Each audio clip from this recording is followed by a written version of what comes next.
Hello, hello. I'll give this a moment here, just give folks a second to come on board.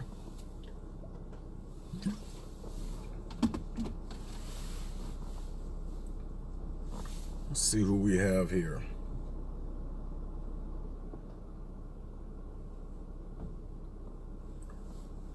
Got a few people. Give me a thumbs up if you are here. Let's see. We got Mr. Ramstead. Mr. Ramstead is first. You're first, buddy. What's going on, Mr. Ramstead? Nick, I see a few other people. Lee, Caroline, Carlos, George. What's going on, y'all? So, we'll give this just a few more moments here.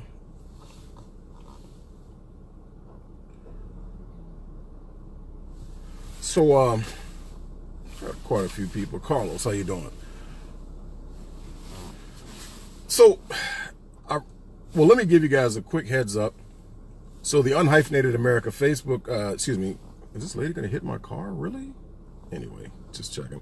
So, the Unhyphenated America webpage is under reconstruction. Long story short, we had a problem with our web hosting service, and that's being reconciled, and I'm most upset because I had to kick myself that I did not back up some of my own articles. So we're working on reconstituting the web page so that I can basically retrieve the articles I wrote, because I had some good stuff on there. But basically, you know, we also have a new hosting service we're going to use. I mention that because I've spoke about words and how redefining the language is what the left tries to do, right? Hey, Susan, how you doing there, cuz? So who else do we have here? Just to see who else came on, right? Mike Ramstead gets the gold ribbon for being first today. Anthony and Nick and Katie and Randy and Paul. Maria, what's going on, Marie? I'm sorry, Marie. Takia, it's my girl Takia Earl. So listen, I don't know if you caught this, but there was quite a bit of fervor and gnashing of teeth and consternation by the left because Donald Trump used the N-word. That's right, he used the N-word. Nationalism. Oh my God. You know, it's funny, him calling himself a nationalist literally was like one notch below him using the N-word, right? I mean, if he used the N-word, they only would have been slightly more upset than him using the term nationalism. But one of the articles I wrote once before was talking about how words have been redefined. I urge you all to go and take a look at the 1828 Webster's Dictionary.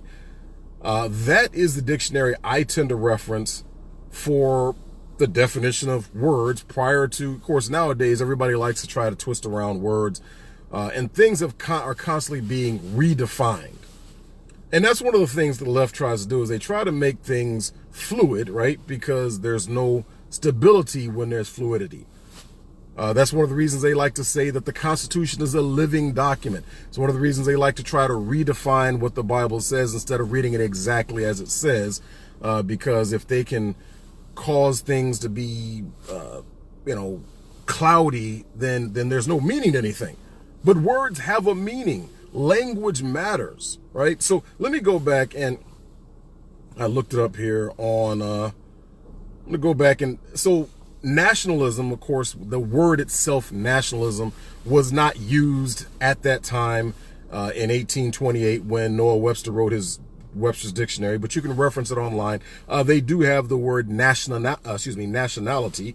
And according to the 1828 Webster's Dictionary, once again, and the Webster's Dictionary was written to basically kind of help people be able to understand the King James Bible, right? So this is the earliest dictionary of the American English language, and nationality, according to Webster's Dictionary in 1828, was a noun, of course, and it had to do with national character. Also, the quality of being national or strongly attached to one's own nation. I'm going to repeat that for you.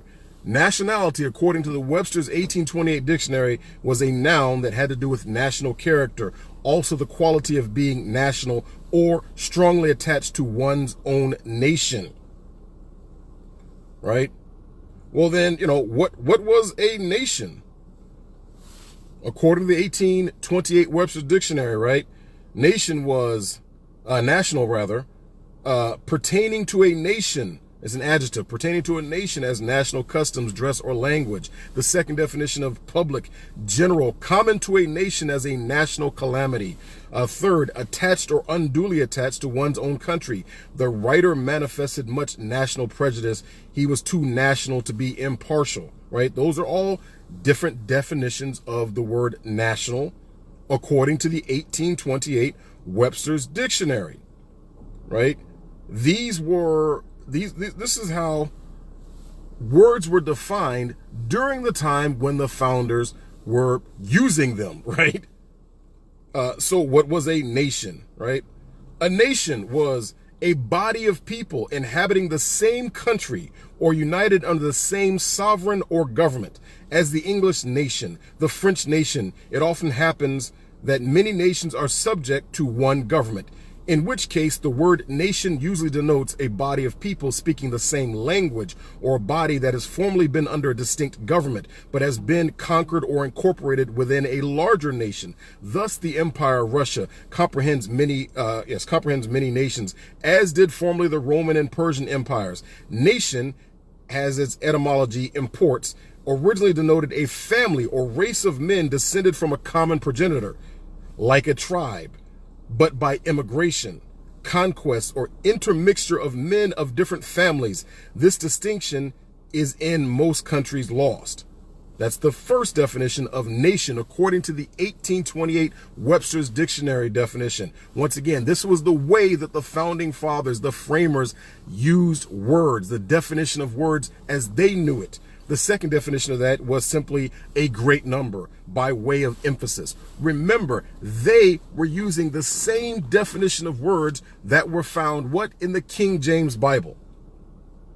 So when people talk about nationalism today, or at least as someone like myself describes nationalism, it also is commonly referred to as patriotism. So how did the founding fathers, look at the word patriotism? Here it is. Once again, according to the 1828 Webster's Dictionary, patriotism was a noun, love of one's country, the passion which aims to serve one's country, either in defending it from invasion, how apropos, either in defending it from invasion or protecting its rights and maintaining its laws and institutions in vigor and purity.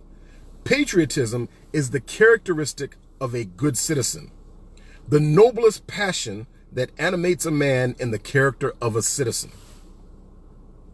Well, hold on. Well, let's look at that. Let's go a little bit further. What does the Webster's 1828 dictionary say a citizen is? It says citizen is a noun, the native of a city or inhabitant who enjoys the freedom and privileges of a city in which he resides, the freeman of a city, as distinguished from a foreigner or one not entitled to its franchises. The second definition is a townsman, a man of trade, not a gentleman. The third definition is an inhabitant, a dweller in any city, town, or place. The fourth definition, in general sense, a native or permanent resident in a city or country, as the citizens of London or Philadelphia, the citizens of the United States. The fifth definition, in the United States, a person, native or naturalized, who has the privilege of exercising the elective franchise or the qualifications which enable him to vote for rulers and to purchase or hold real estate.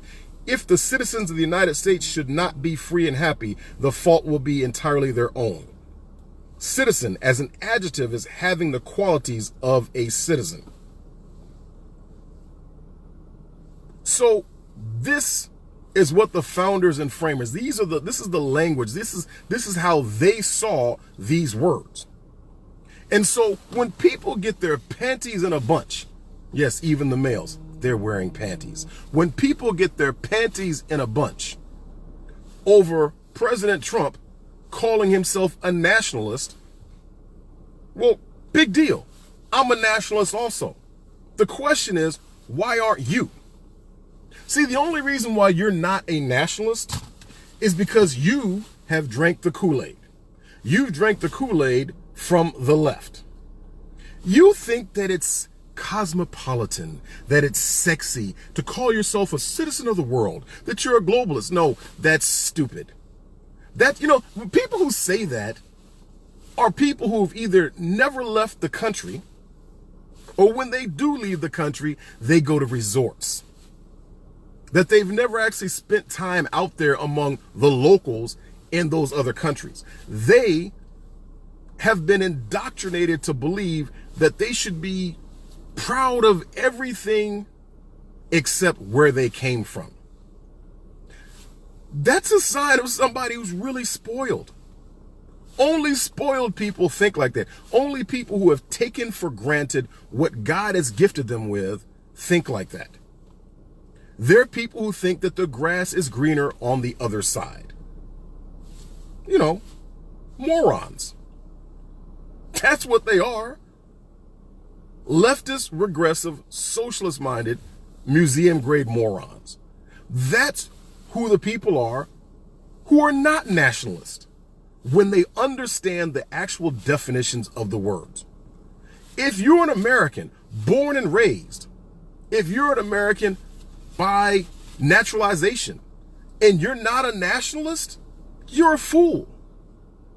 You know who some of the biggest nationalists are? People who legally immigrated to the United States of America. You know why? Because they know that the rest of the world kind of sort of sucks. Right?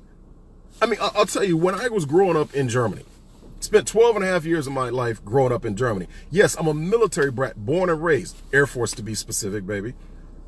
Here's one of the things about the way I grew up. Yes, I grew up in military base housing, but my upbringing was rather unique. Because where I grew up, it was one single building out on what we would call the economy. I did not live in a large community of other Americans, other military members. There was 12 American families way out away from everyone else. So it was nothing unusual for my family, my immediate family, my mother, my father, my sister, and myself, to go out and interact with the people, the German citizens, on the economy. Right? So yeah, I would walk down the street to the German bakery. In the mornings, I could smell the fresh bread from the German bakery. We had good friends that, as a matter of fact, they asked my mother and father to become the godparents of their child. It was an African man. I can't remember what country he was from, but it was an African man who had married a German woman. They lived right across from us. As a matter of fact, our building was surrounded by a fence, but on the other side of the fence was German people, and they lived in the building right across the fence from us. We became good friends with them. And what was interesting is when we visited their place, their apartment was about half the size of the apartment that we as American citizens lived in. We just took it for granted that our place was as big as it was, but we went over there, we were like, oh wow, this place is tiny. See, because when you have actually looked around and seen how other people live outside of the confines, the plush, luxurious confines of the United States of America, when you see how other people live outside of this country, you realize that of the 7.5 billion people on the planet, remember, we are 0.42% of the world's population. That's right, 4.2%, excuse me, 4.2% of the world's population. But yet we create 25% of the world's wealth. See, it trips me out when people talk about stuff like white privilege. Here's my take on white privilege. It's kind of ridiculous when you dig down into the weeds. When you look at things on a global scale, see, you're looking at... All right, I didn't want to talk about white privilege, but I got to talk about that briefly as I expound on other things. The ridiculousness of white privilege. I'll give you an example. My wife, whose parents are of Panamanian descent, her parents legally immigrated from Panama. Her parents both went and got their college degrees. My wife was raised in the suburbs of Philadelphia in a nice house on 1 acre of land with a swimming pool in the backyard. Remember, her parents immigrated to the United States with nothing, but yet because of they understood what was available to them here in the United States, they took advantage of our system of capitalism and free enterprise, of hard work, and they ended up building a life for themselves and their daughters, so that my wife and her daughter, her sister, with the exception of 1 year of my wife's life, she only went to public school for 1 year. The rest of her time, she and her sister were in private schools. My wife ended up going to Phillips Academy, Andover, which is the #1 prep school in America. It's the same school that President George W. Bush went to, that President George H.W. Bush went to. One of her classmates there was Vanessa Carey, John Kerry's daughter, right? So that's the school that my wife went to. And then my wife went to Georgetown, right? So here's the thing that's a trip to me. Remember, my wife is of Panamanian heritage. Although she was born and raised here in the United States and she's just an American, you wouldn't know it just looking at her that she's of Panamanian heritage. Here's the thing. So what you want me to believe is that simply because the color of my skin or the color of her skin, she and I are supposed to feel a sense of inferiority around everybody who happens to be white. That's what you want me to feel inferior. You understand that when you talk about white privilege, when you try to tell me about white privilege, you're telling me that I'm supposed to feel inferior to everybody who's white, that I'm supposed to feel that everybody who's white in America has an edge over me. Dude, no, here's what the real privilege in America is. Well, here's the one. Number one, there's American privilege.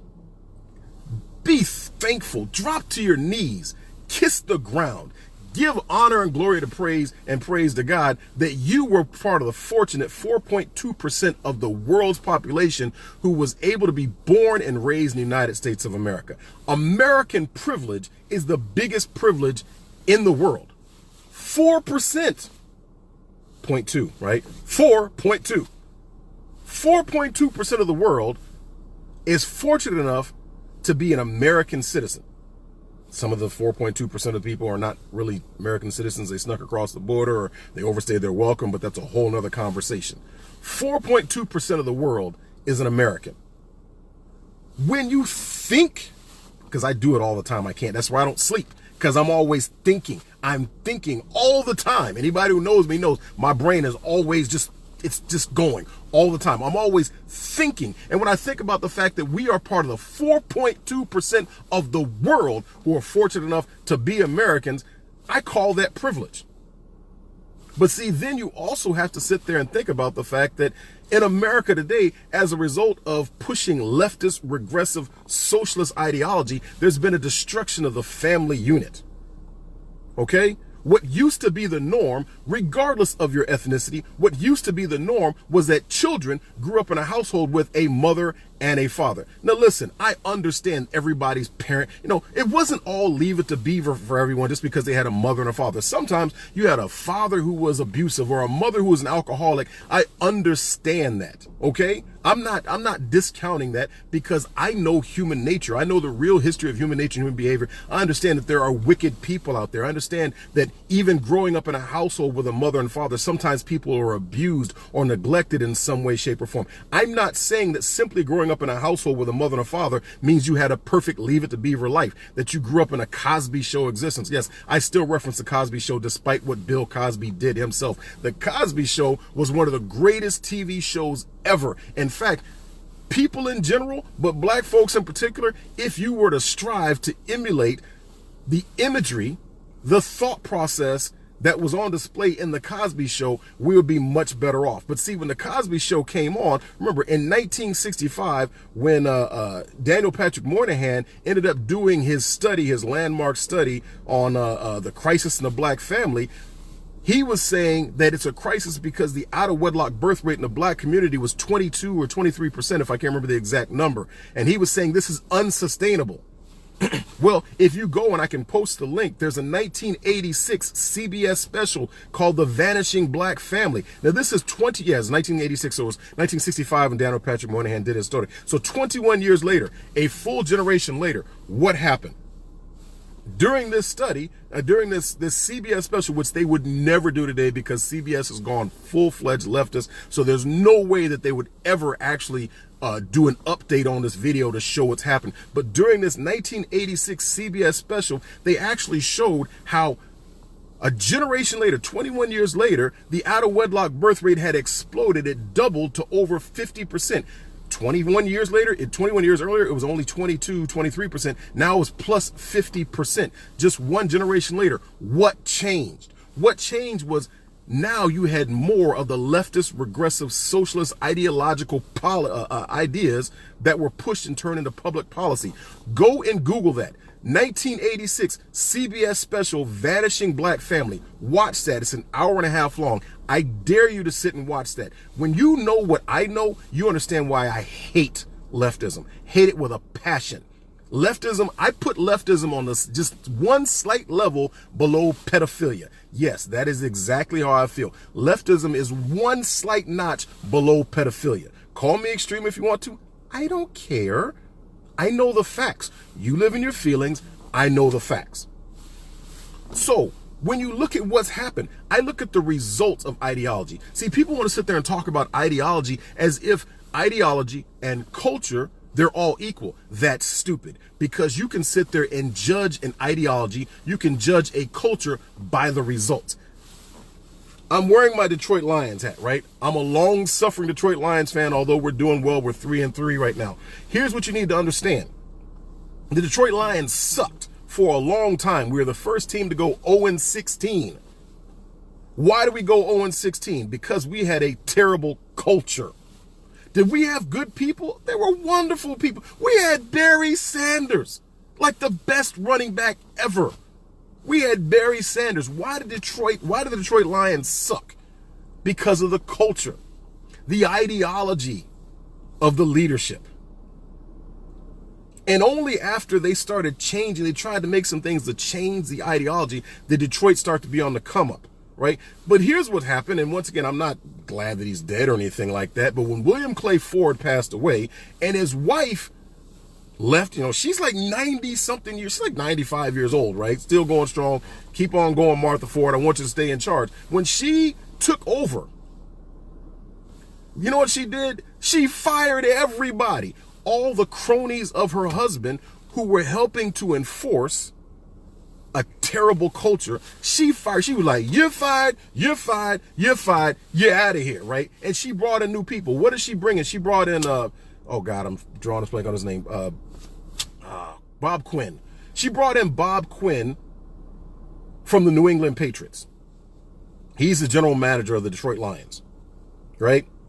Why did she bring in Bob Quinn? Because she needed to bring somebody in leadership who knew what a successful culture was.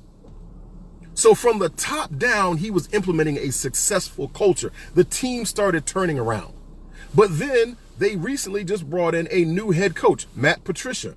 What was Matt Patricia? Matt Patricia was the defensive coordinator for who? The New England Patriots. So what Martha Ford has done is she's brought in key people as general manager and head coach to instill what? A new culture. Because culture is measurable. You can look at the outcome.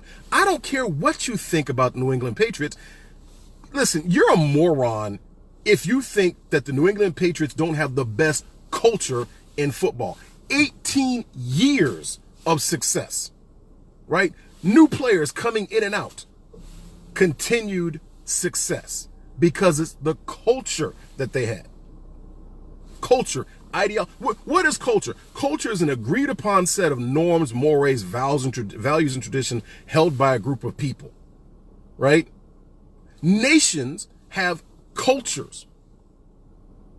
Are you following me? I'm drawing a picture here. I'm connecting dots here. Are you following that nations have cultures? Now, there are subcultures within those nations, but nations have cultures. And as a result, you can judge them by the results of their culture, right? So you can look at the culture of the New England Patriots and see how they have dominated. You can look at the culture of my Detroit Lions and see how it's turned around and become a lot better. You can look at the culture of Honduras and see that it's one of the most corrupt places. It's one of the most crime-ridden places, right? There's more gun crime in Honduras than there is in the United States, even though we have a much larger population, even though we have more legally owned guns. We don't have the homicide rate of the Honduras or El Salvador or Guatemala. Why? It's the culture of our what? Nation. When you understand that a nation is its borders, its language, and its culture, an agreed upon set of norms, values, traditions held by a group of people is culture. A nation is its borders, its language, its culture. All those things. Nationalism has long since been under attack. What the left has tried to do is they have tried to make nationalism a dirty word, right? I mean, when you go and Google it and see what they talk about, they've tried to make nationalism, see, because here's the thing, what they tried, I know history too well. That's why I just laugh. If you're a leftist, have a seat. You ain't ready for all this. Sit your behind down. You're not ready to have this conversation. I know your history. I know your ideology better than you do. So sit down while grown folks are talking, okay? Nationalism, see, like what they try to deny, they run from their history. One of the things they try to do is they try to redefine the words. They've tried to turn the German nationalist socialist, German Nationalist Socialist Workers' Party. Now I'm getting it confused. I'm talking too fast. That was the Nazis. That was the acronym for the Nazis. They were the German Workers' Party. They were socialist. See, if you understand history, you know that Adolf Hitler was a fanboy of Benito Mussolini.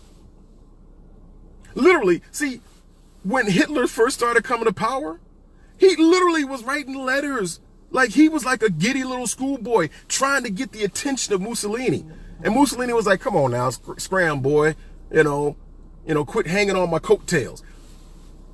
Hitler, the National Socialist German Workers' Party, the leader of the National Socialist German Workers' Party, was a fanboy of the leader of the fascist in Italy, Benito Mussolini. How in the world are people trying to say that nationalism and fascism are right-wing things? No, you need to understand on the political spectrum. Here's a real simple way for you to understand the political spectrum. The further left you go, see it's reversed because the camera reverses it, so it looks like I'm going to the right, but it's to the left. The further left you go, the more power there is by government. The further right you go, the more power the individual has. It means you can either go towards bigger government to the left, or less government and more empowerment to the person, to the individual on the right. That's the only options you have. It is a spectrum that goes to the left or goes to the right. I know I've seen people say that it's a circular spectrum and that if you go all the way, if you go too far left, you end up looping around. That's crap. It's pure crap. If you go left, you're calling for more government to the point where you get to total government. Right? If you go to the far right, you're calling for less government. The further right you go, to the extreme, you end up with anarchy. That's what happens. Far right people, the most extreme right-wing people, are anarchists. Right? They want no government. Now, here's the problem with their idea, is that the idea of full-fledged anarchy, see, they think that that's going to lead to more liberty, but that's ridiculous because there's nothing in the history of human nature that's give you any idea that you can have liberty with anarchy, because that assumes that all men would be angels, and they're not, right? So that assumes, we already know. if you think you can walk around totally unencumbered, unmolested by your fellow man, that's ridiculous. Who's ever seen that? There's always going to be wicked people. You have to understand. See, that's why that is the view of the founders, of the framers. That's the view of the Bible. That just like the poor will always be among us, there will always be wicked people. Why? Because we're not fighting just against governments. We're fighting against principalities out there. Demons. Yes, I believe that there are demonic forces out there. I believe in the spiritual world. I say that with not 1 ounce of hesitation. I believe in the spiritual world, that there are demons out there. There are spiritual forces out there. And as a result, they work through people, and those people, they're all against our Creator. They're all against God. They all hate God, and so they try to get at God by getting at his greatest creation, who loves the most, us. For God so loved the world that he gave his only begotten son, right? John 3:16. He loves us. And because Satan, the enemy, knows that he loves us, he can't get at God directly. So he tries to get at God through us. So when you understand that, when you have the proper biblical worldview, you understand that leftism, that leftist regressive socialist ideology is fundamentally anti-God. There's no way that if you understand, that if you've actually done the proper research, that you can sit there and try to reconcile leftism with being a Christian. You cannot do it. The fundamental principles of leftism, I'm going to lay it out for you. Who's giving this? The people who actually created this ideology. Here's the 3 core tenets of leftist regressive socialist ideology. Number 1, it is fundamentally anti-Christian. It's anti-religion in general, but it's specifically anti-Christian. Why? Because it understands that liberty comes from our Creator. So it tries to put its boot on liberty. And they understand that people who are Christians, remember, what did Galatians 5:1 say? Liberty. Galatians 5:1 talks about liberty, that you're free from the law so that you may have liberty. Only Christians truly have liberty. I wish more Christians understood that they had liberty. I wish more Christians were to go back and study Galatians 5:1 so they can understand that, do some research on the root of that. The founding fathers knew that. Why? Because they weren't watching cat videos on YouTube, right? They understood these things. They didn't have ESPN and the NFL network to distract them. They actually studied, they understood liberty came from our Creator. That's why in our foundational documents they made sure to codify that there is a Creator, that natural law comes from our Creator. They appealed to the laws of nature and nature's God. They understood, they held these truths to be self-evident, that all men are created equal, that they're endowed by their who? Creator. With what? Certain unalienable rights, that among these are life, liberty, and the pursuit of happiness. Where do you think they got these from? They didn't pull them out of their rear end. These men actually studied the Word of God. What is the Word of God? It's the inerrant, infallible, inspired Word of God, found where? In the Bible. See, if you did your research, you would know these things. That's why I laugh at leftists and I treat them like little boys. I pat them on the head. Sit your behind down while grown folks are talking, little boy. You're not ready for this. It's not arrogance. It's knowledge. I know these things. So I don't have to, I'm not arrogant about it. I know these things. And you don't. It's arrogance when you try to come at me promoting leftism. See, when I say leftism, that's just the easiest way to, instead of me having to say leftist, regressive, socialist ideology all the time, it's just leftism. And you have to understand that there is one party out there in particular, one major party, who has totally given itself completely, all of its leadership has given itself completely over to leftist, regressive, socialist ideology. I'll give you 2 guesses as to which one it is. You need to understand that. That's what leftism is. It is an unholy ideology. It is an antichrist ideology. When you understand who and what leftism is, it is anti-Christian. That's their number one tenet, is being anti-Christian. The second thing about leftists, the second core tenet of leftism, is the destruction of the traditional family unit. I see my friend Guy there. Yes, he understands that because his family is under attack by leftism. The destruction of the traditional family unit. What is leftism? Leftism is a feminist ideology. It seeks to tear apart the natural order of things. Remember, the founders and framers appealed to the laws of nature and nature's God. God does not bless anything that is out of order. You need to understand that when you run across somebody who's a leftist or some limp-wristed dude, like the dude who's guys who call themselves a feminist. What? As a male, you call yourself a feminist? Whatever. That's moronic. When you run counter to the laws of nature and nature's God, you cannot do that long term without suffering devastating, tragic results. Leftism, the second core principle of leftism, is the destruction of the nuclear traditional family unit. The third core structure is the end of private property rights. Go back and do your research in the Bible. God himself established private property rights. When he told the children of Israel, he laid out among the 12 tribes, he told Moses, here will be the boundaries of Israel. And then among the 12 tribes, you will parcel it out. And he made sure, guess what? And I can't remember who it was, but there was a couple, and he laid it out that tribes were basically a republican form of government. Right? And once again, I'm having a brain fart moment, so forgive me. But even when Moses and his father-in-law came to him and said, listen, Moses, you cannot continue to try to run, to try to manage, to try to lead this entire nation. There's that word again, nation. You cannot continue to try to lead this entire nation of people all on your own. It's ineffective. It's inefficient. It'll wear you out.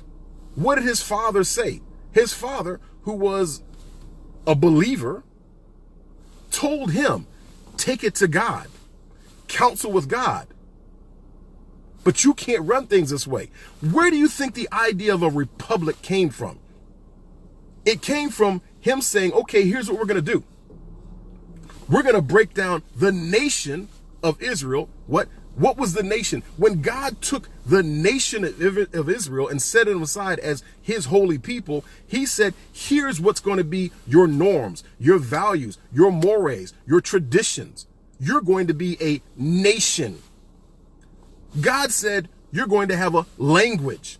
God told the nation of Israel that you're going to have what? Borders. God said to the nation of Israel that you're going to have a culture, that you're going to be a holy people set apart from all the people around. He told them, do not take on the what? Cultural beliefs of the nations that surround you. You're going to be my holy people. There's a nation. There's nothing wrong with nationalism, right? And as a result, when they were in adherence with the word of God, the nation of Israel was more powerful and more prosperous than any of the other nations that surrounded it. See, if you've done your research, you will know these things.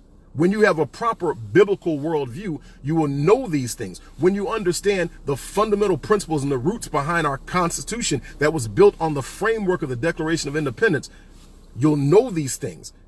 And then when a leftist, regressive, socialist-minded, museum-grade moron tries to come at you, you'll do like I do and pat him on the head and say, go on, little boy, this is grown folk stuff. You ain't ready for this.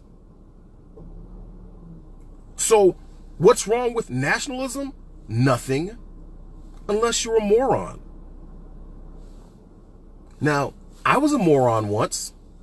I outgrew that because I outgrew leftism. I did my research.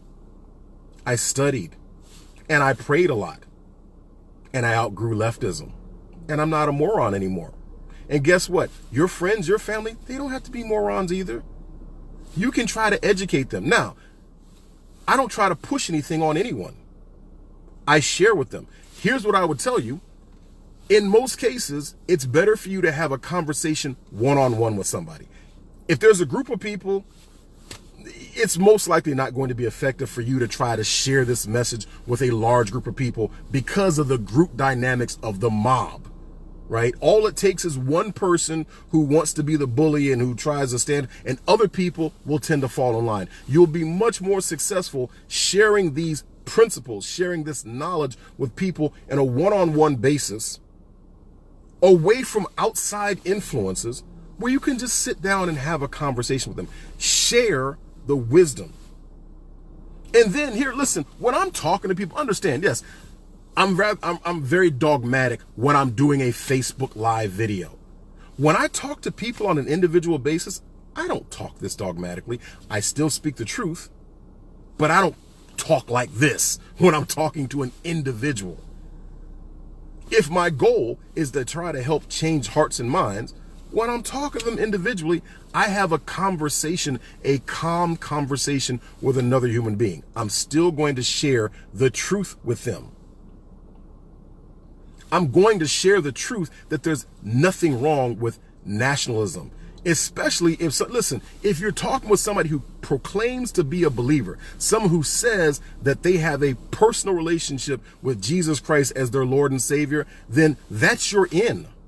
You can have that conversation. You can reference the Bible where it talks about the children of Israel were a nation that had a distinct culture. What is culture? Once again, it is a agreed upon set of norms, values, mores, and traditions held by a group of people. What is a nation? A nation is its borders. A nation is its culture. A nation is its language.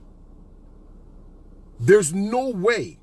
See, if somebody proclaims to be a Christian, they have to twist themselves into all sorts of knots to try to make the case against nationalism.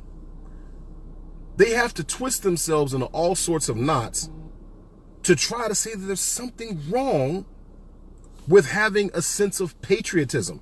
Here's the only thing I would say about patriotism. Don't let your love of country supersede or get to a point where you put your nation above God.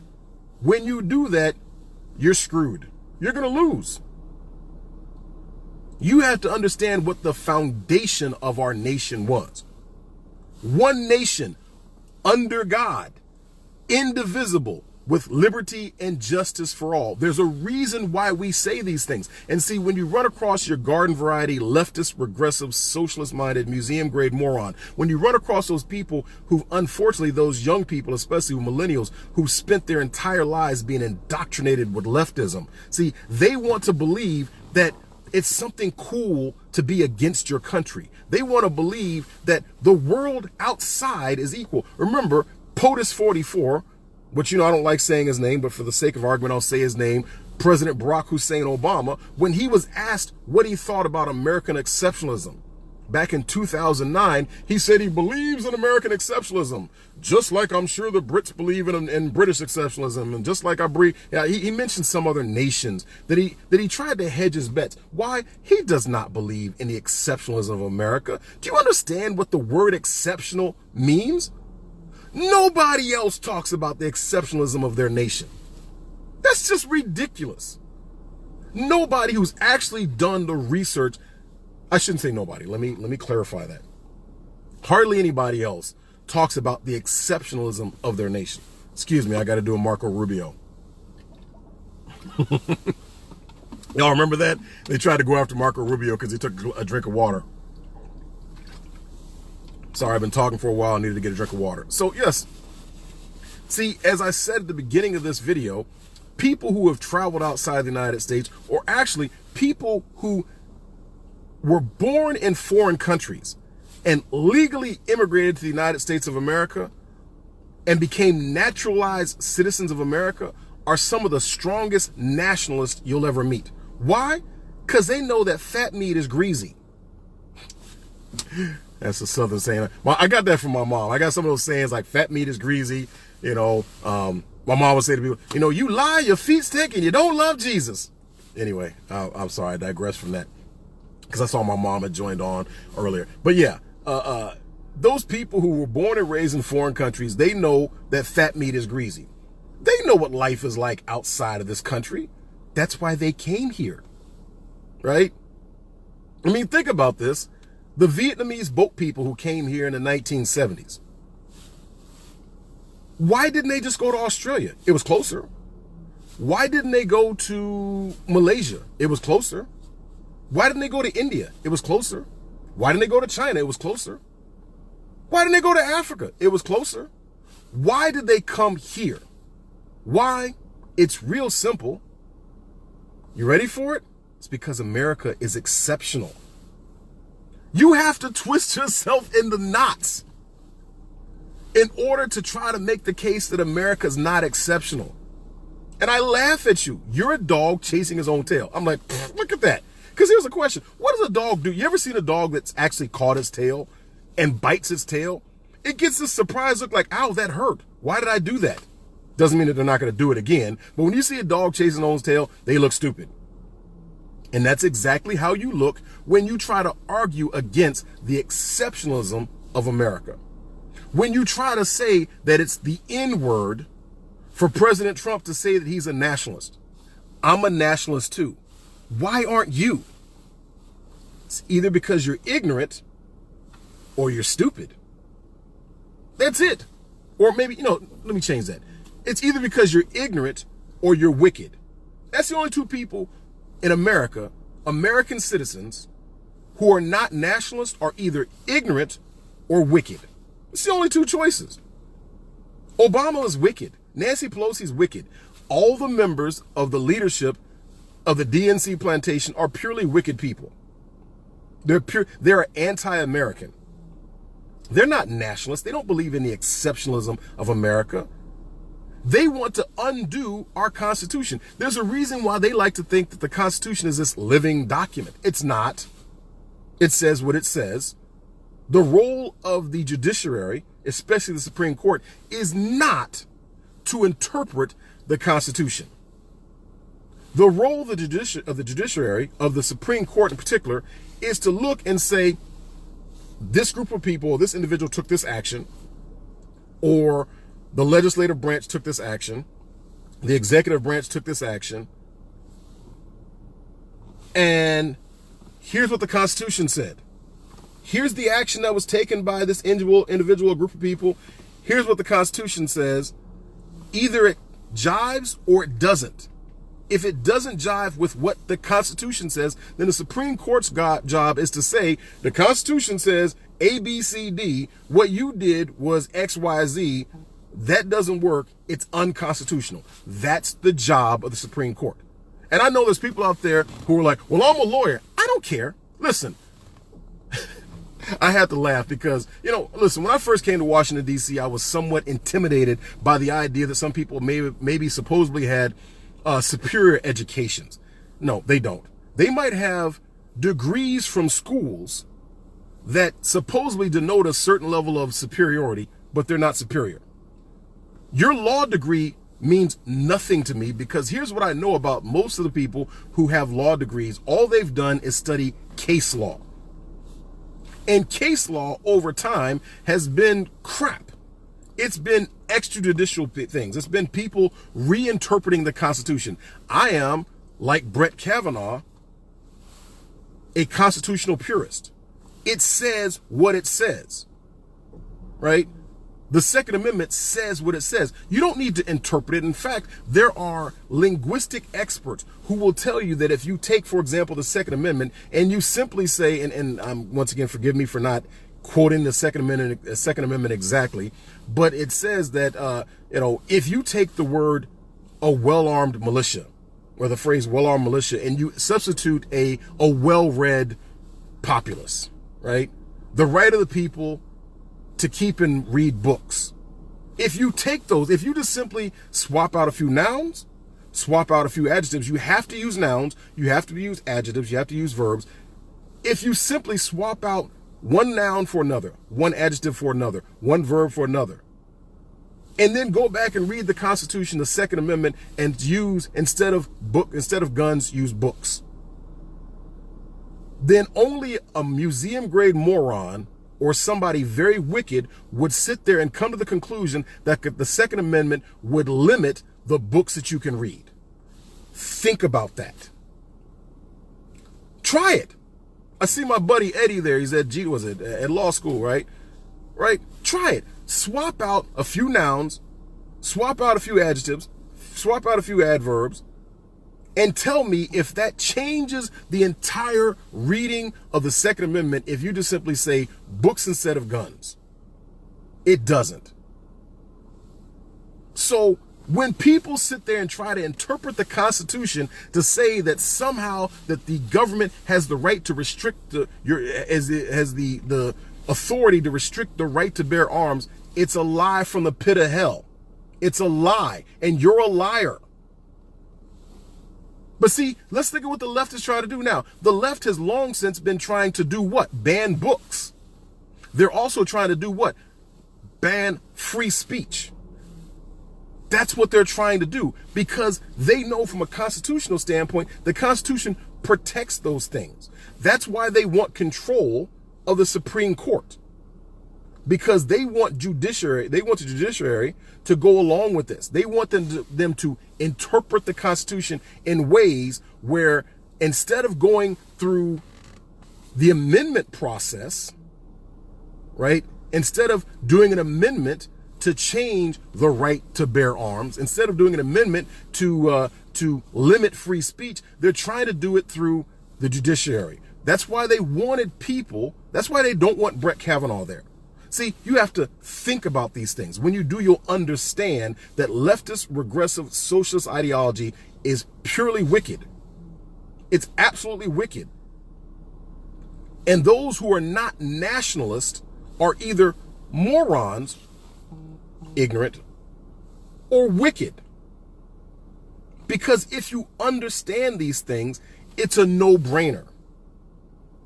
It's an absolute no-brainer when you understand these things in their greater context. When you have studied history in its proper context, when you have studied the Bible in its proper context, you will understand these things. And then you can be like me once again, and you just rejected everything a leftist says, because you know that they're either ignorant in what they're talking about or they're purely wicked. Yes, Donald J. Trump, and I'm not here to defend Donald Trump. I don't have to agree with everything Donald J. Trump did, but I do like him because the left hates him, and that's good enough for me at this stage. But here's the thing.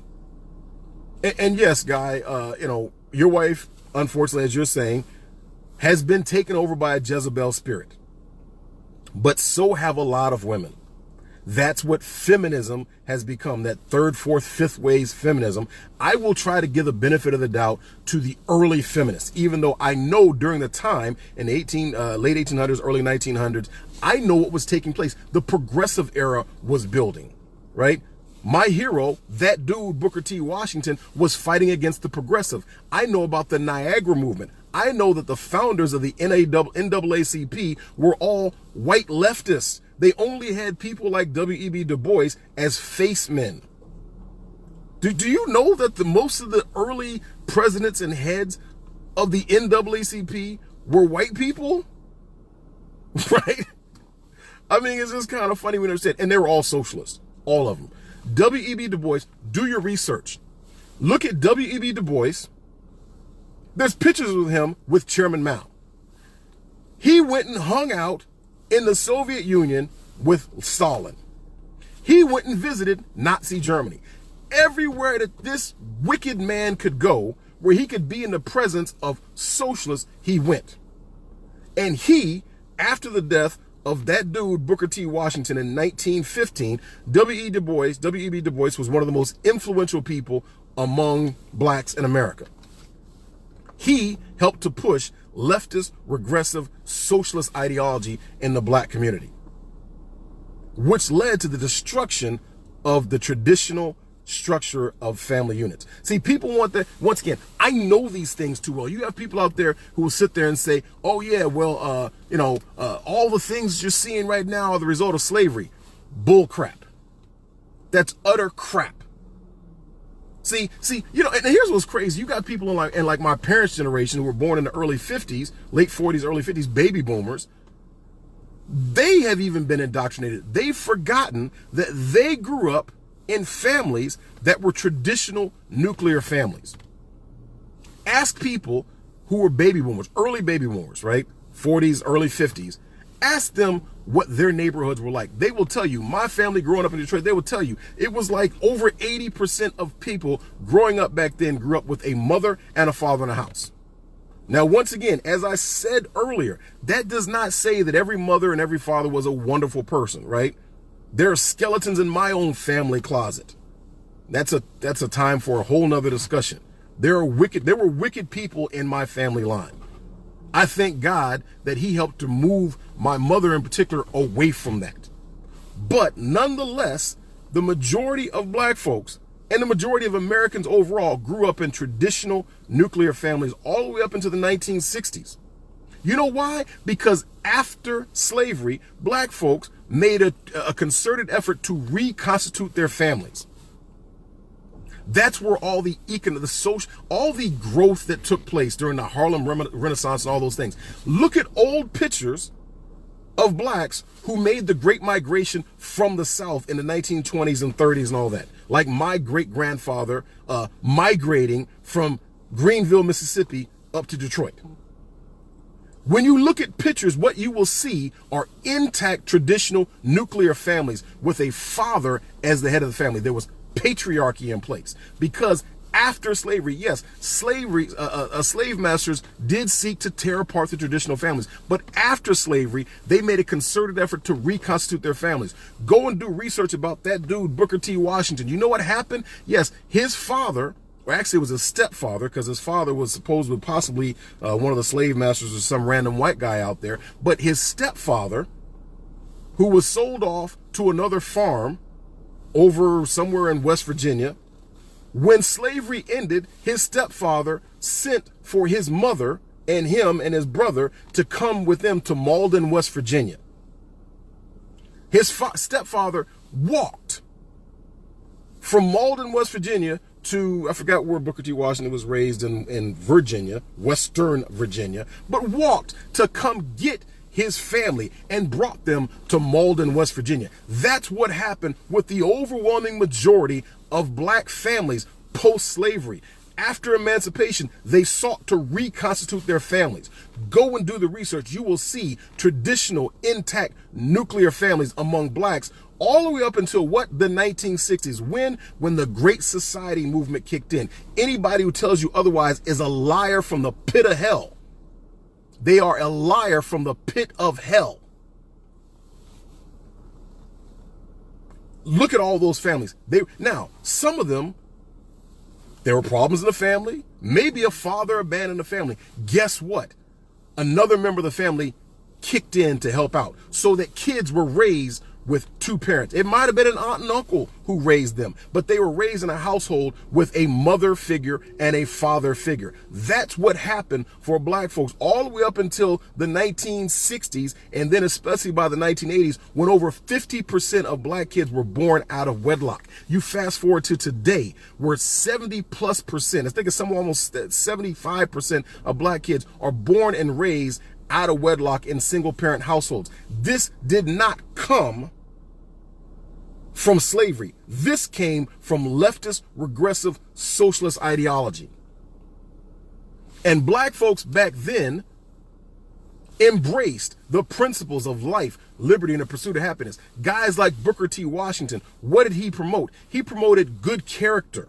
He promoted the traditional family structures. He said, you know what? When you take care of your own personal character, when you have a personal relationship with your Lord and Savior, Jesus Christ, when you have a strong family, there's a strong social structure upon which a strong economic structure can be built. And when you have a stable economic structure, then you can begin to go into politics. But what does leftism teach? What did wicked weapons grade morons like W.E.B. Du Bois and those of his ilk, what do people like Jesse Jackson, all those people promote? They tried to promote putting political power above all. They did not try to strengthen the traditional family structure, and you wonder why things are the way they are.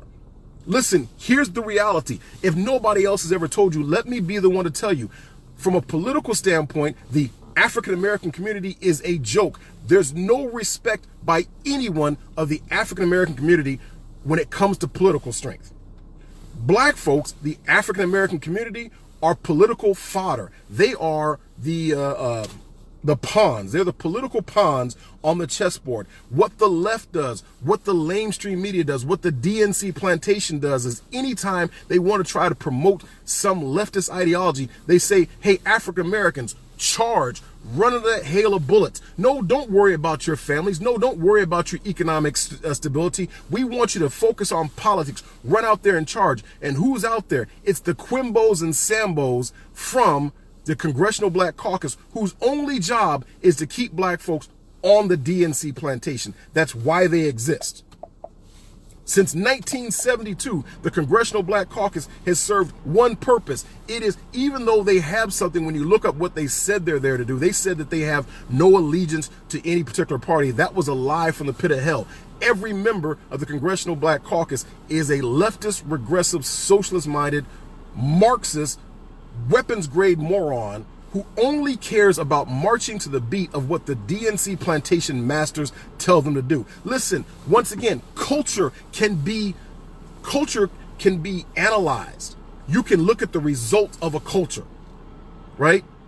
Remember, I talked about, you weren't listening earlier, or maybe you're just now coming on, I talked about the differences in culture, right? The culture of African Americanism is purely Marxist. People like to say, oh, well, African Americans are very spiritual and they're very Christian. No, African Americanism long since left Christianity and it embraced Marxism, cultural Marxism as its core philosophy. What it's done is like an M&M candy. They've taken a candy thin coat of something that appears to be Christ-like, something that appears to be Christian, and they've covered up their Marxist core with that. And it's basically cultural Marxism for Negroes with a hint of African paganism masquerading as Christianity. That's what African Americanism is. Black people, American blacks, we embraced nationalism. We embraced that was standing on the structure of Christianity, because that's what Americanism is rooted and grounded in, is Christianity. That does not mean that America's perfect. I've said this before and I'll say it again. Perfection is not a requirement for greatness. So when you run across a leftist, one of the first things they're going to try to do is they're going to try to point out any little imperfection in Americanism and say, see, you know, America's not good because America's not great. And America's not great because America's not perfect. That's what leftists do. They're little children. Pat them on the head and say, sit down, little boy, little girl. Grown folks are talking. Excuse me. Y'all got me all worked up. I did not intend to do this long, but I'm going to keep on going because I feel the spirit moving me when I talk about this. But you need to understand the difference between the culture of American blacks, the culture that was created. I'm going to break this down for you, and I'm going to try to go after this because there's been a roughly 155 years, give or take, 153 years since the Emancipation Proclamation, since blacks were set free by the 13th Amendment, right? Roughly 150 years. In my research, I've broke this down into 3 50-year segments. What was the goal for blacks during these 3 distinct, they were very distinct 50-year segments. We're talking about basically 2 generations each.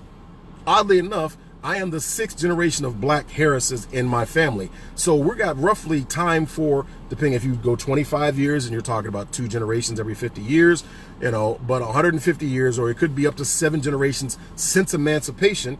The first 50 years, yes, you guys got me worked up, man. So the first 50 years from 1865 to 1915, right? So it coincides with the Emancipation Proclamation. And oddly enough, in 1915, that dude, Booker T. Washington, died. And he was the leader without a doubt. There was Frederick Douglass, who died in 1895. But after he died in 1895, from 1895 to 1915, without a shadow of a doubt, the foremost leader among blacks was that dude, Booker T. Washington. He was the most famous black man in the world.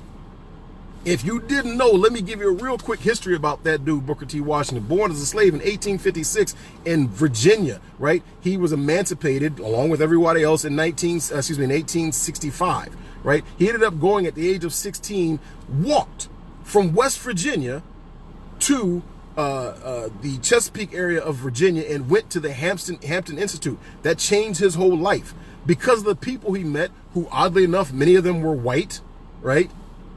He ended up learning a lot of knowledge, getting knowledge, skills, and abilities that helped him. And there were people who helped him and said, you know what?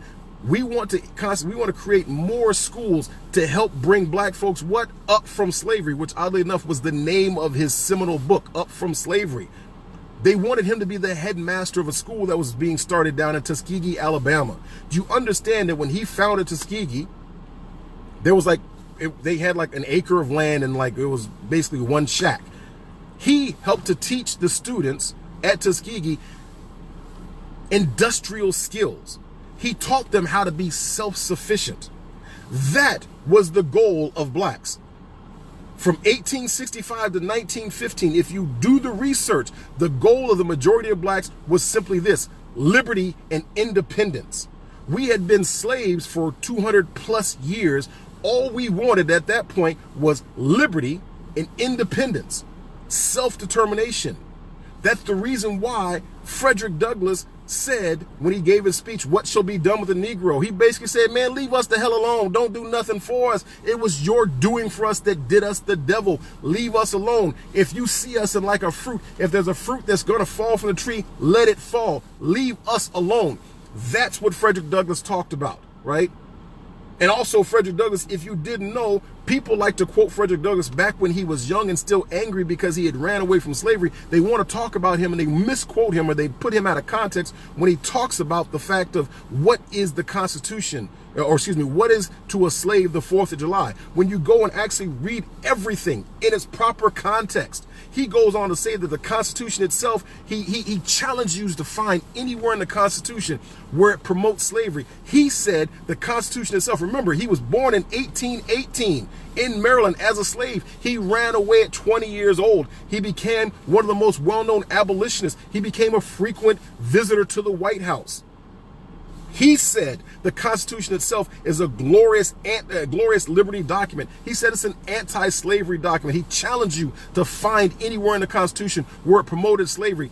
Don't get caught up in a 3/5 human thing. When you understand that in context, that was a move taken. It was an unholy compromise, right? But it was a move taken to make sure that the United States would actually form, because you had the slave owning element, that if that compromise was not made, the United States of America never would have been formed.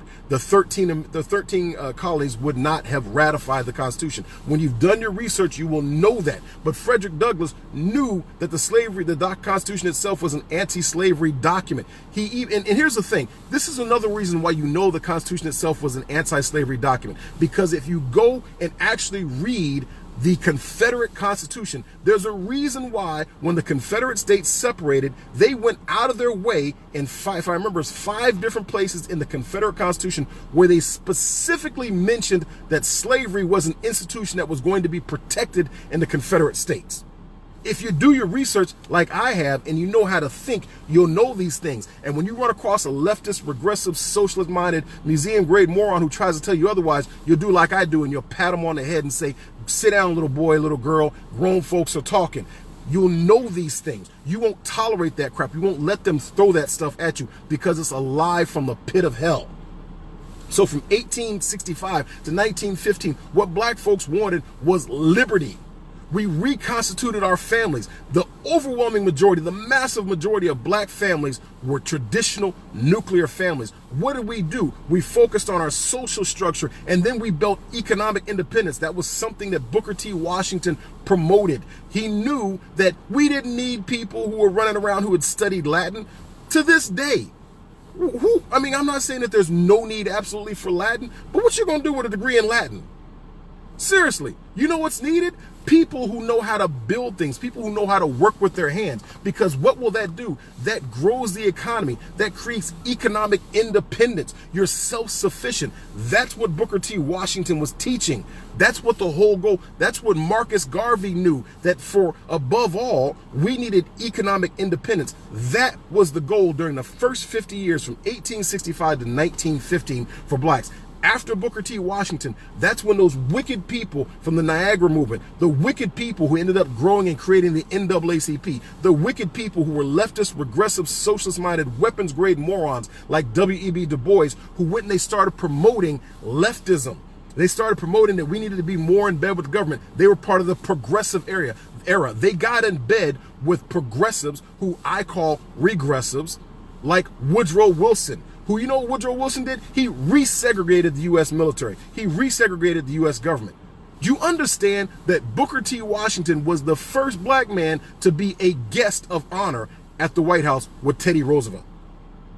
And you know who had their panties in a bunch over that? Leftists. They were upset that Booker T. Washington was a guest of honor sitting there in the mansion having dinner with Teddy Roosevelt and his family. But here's what you probably don't understand. In order to keep, the ruckus down, they decided to no longer have those sorts of dinners. But Booker T. Washington and Teddy Roosevelt were in constant communication. Do you understand that Teddy Roosevelt, who was a Northerner, had no real knowledge of the South? Do you understand that Teddy Roosevelt relied on Booker T. Washington when it came to patronage positions? What are patronage positions? That means in order for somebody to be appointed to a position in the federal government, and back then the federal government was much smaller, right? So that meant if you were the revenue collector, if you were the head of the port of New Orleans or Charleston or whatever like that, or the postmaster general or in whatever state, in order for you to be appointed to get the nod from President Teddy Roosevelt or President Taft, in order for you to get that nod, you had to get the nod from that dude, Booker T. Washington. They have plenty of correspondence between each other where Teddy Roosevelt said, hey, is so-and-so a good man? And either Booker T said, yeah, he is, or no, he's not. And you got that position or didn't get the position, whether or not Booker T knew you to be a good man. See, when you know like I know, when you've done the research like I've done, and some leftist, regressive, socialist-minded, museum-grade moron tries to come at you with that crap, you'll do like I do. You'll pat them on the head and say, little boy, little girl, have a seat. Grown folks are talking.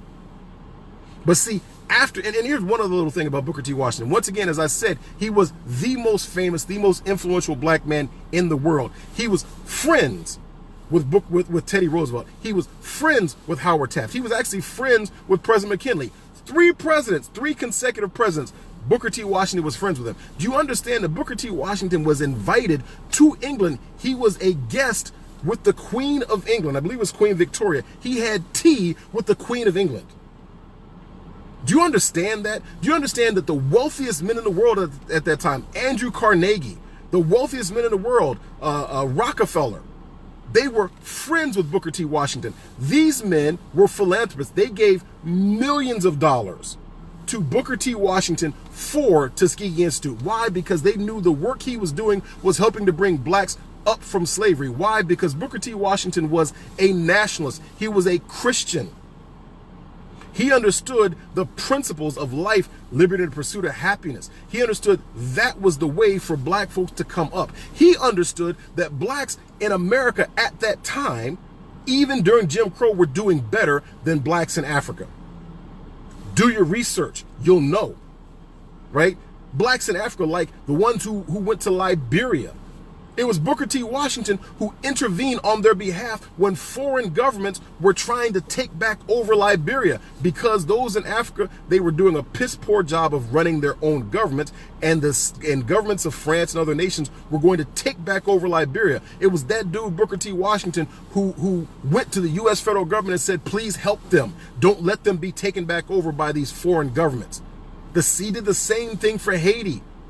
See, when you know like I know, you won't let leftists come at you. You'll pat them on the head and say, little boy, little girl, sit down while grown folks are talking. But you fast forward to the next 50 years, from 1915 to 1965, Yes, we still wanted liberty, we still wanted independence, but here's one of the things we knew, that when progressives like Woodrow Wilson came into power, when progressives like Franklin Delano Roosevelt came into power, that they actually put their foot on the neck of blacks. They actually intensified Jim Crow, right?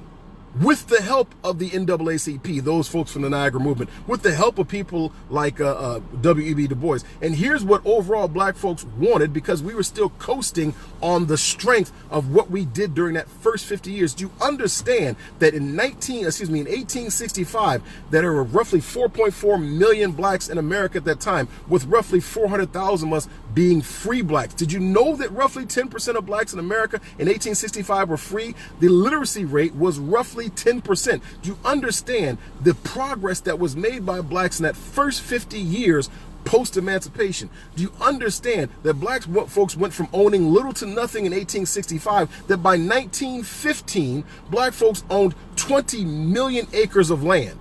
There were 10 million of us in 1915. We owned 20 million acres of land.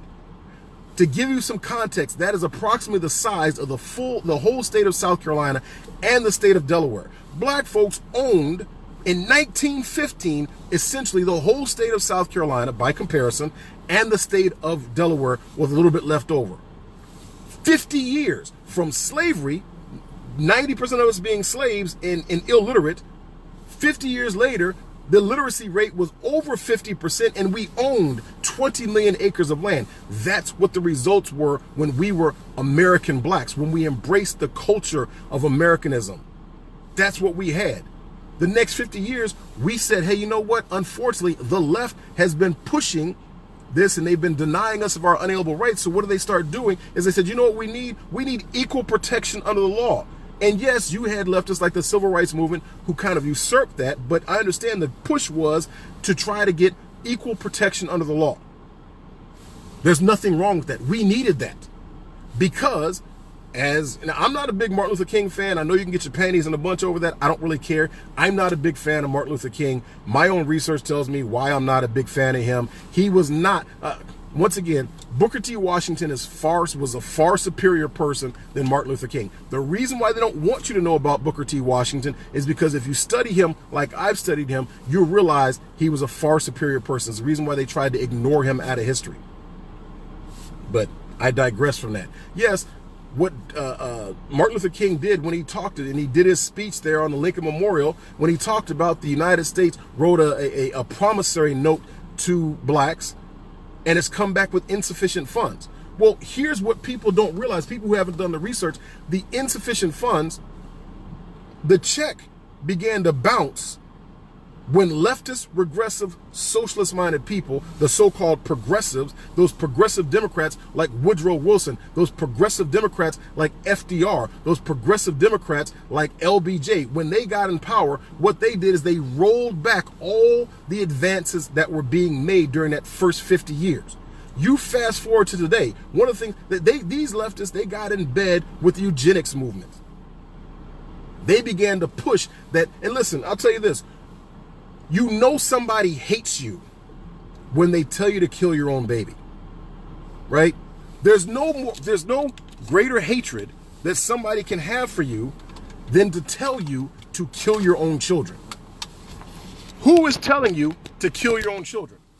Leftist, regressive, socialist-minded Democrats are the only ones out there promoting that black folks should kill our own children. Let me give you some numbers on that. Remember, we were 4.4 million in 1865. 50 years later, we were roughly 10 million. We grew by 2.5 times, right? In order to sustain a group of people, in order for a people group to sustain, you need a birth rate of 2.1. We were at 2.5, so we were growing. Leftists like Margaret Sanger hated that. Leftists like Margaret Sanger believed that blacks were inferior. And guess who was one of her biggest fans?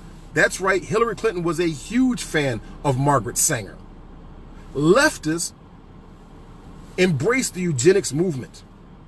Guess who also embraced the eugenics movement? National socialists like Adolf Hitler, right? They wanted to get rid of what they call inferior people. Leftist, regressive, socialist-minded people view people who look like me as inferior. And if you spend 2 minutes around me, you'll know I'm inferior to no one.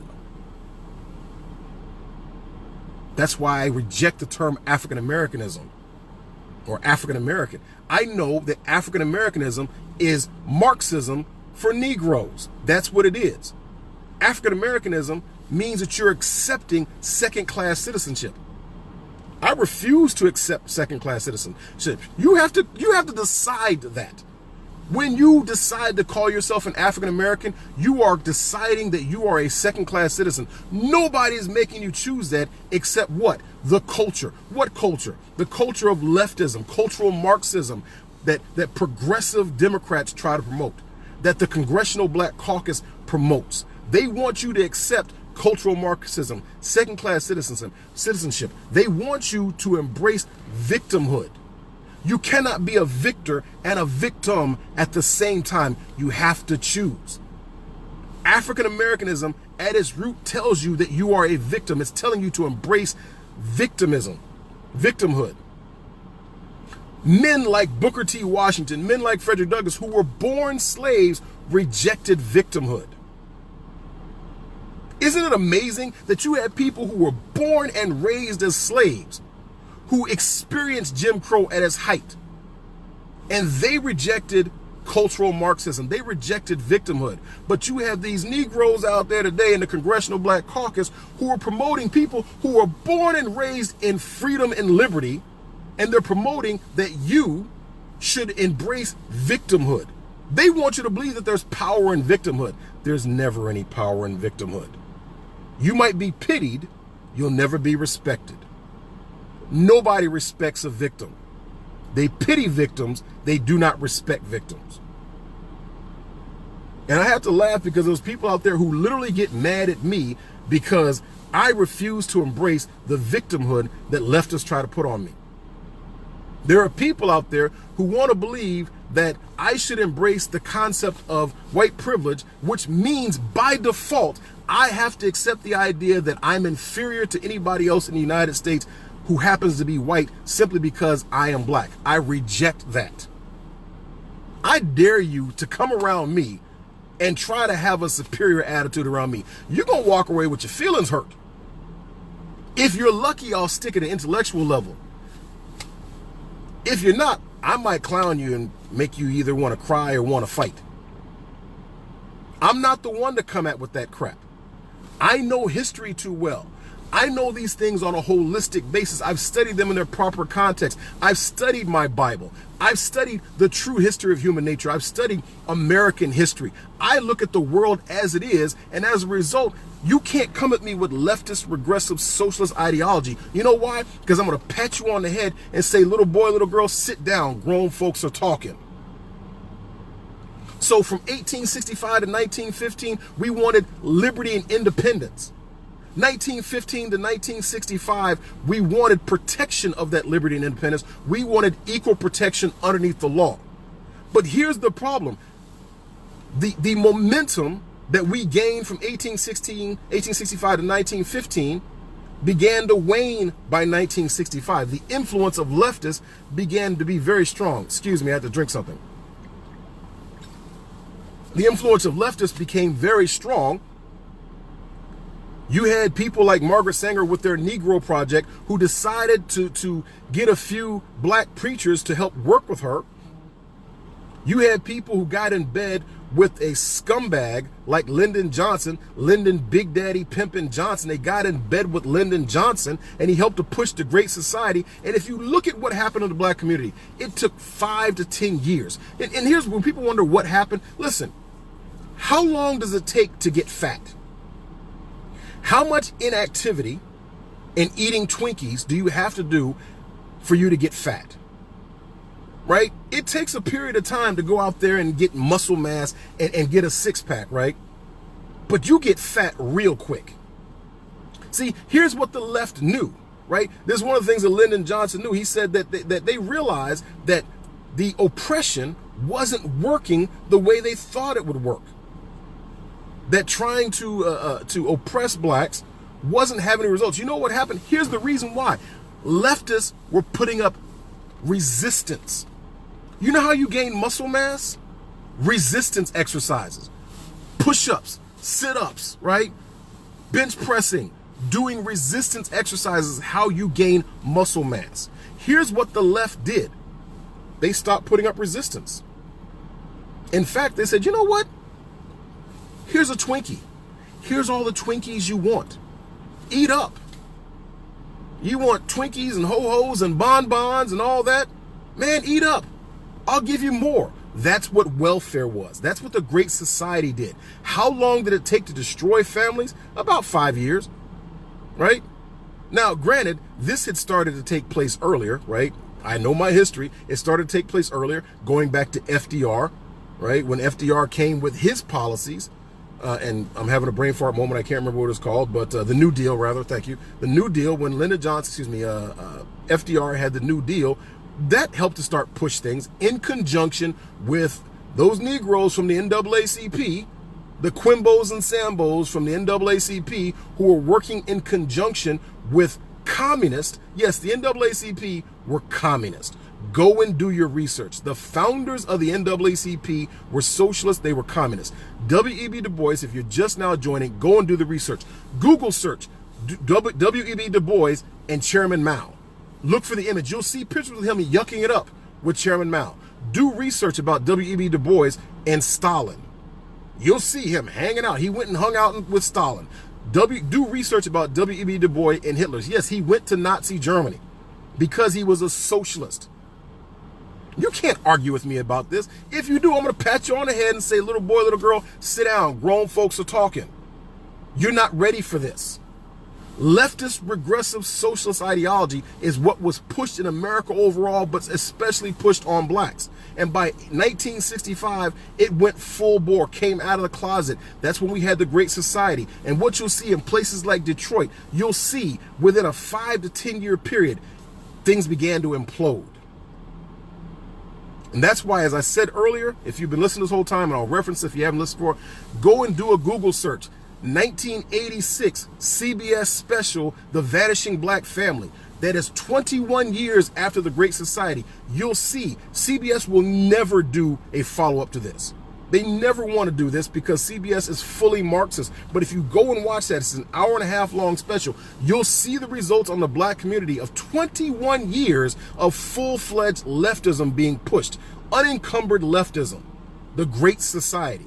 You'll see the total degradation of the black community. A sort of degradation that slavery couldn't bring.